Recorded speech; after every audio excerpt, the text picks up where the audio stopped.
Gachagua. Na nyinyi juzi mulisikia akiongea mambo ya at 4. Unanisikiza? Yale maneno yote ambayo aliongea, kama uliyasikiza, hiyo ni ishara tosha ya kwamba hawa jamaa wameshindwa kufanya kazi. Mwisho nataka niwaulize, kila mtu ambaye yuko hapa ni mzazi. Ni ya kushangaza sana jinsi alisumbua mambo ya afya.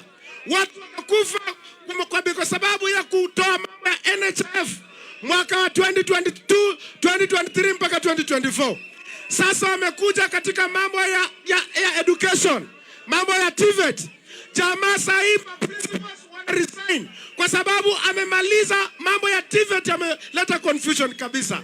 Tunasema ameshindwa, ameshashindwa. Mtasimama na Rigathi Gachagua? Mtamwachilia aende atembee Mombasa? Asanteni sana na mbarikiwe.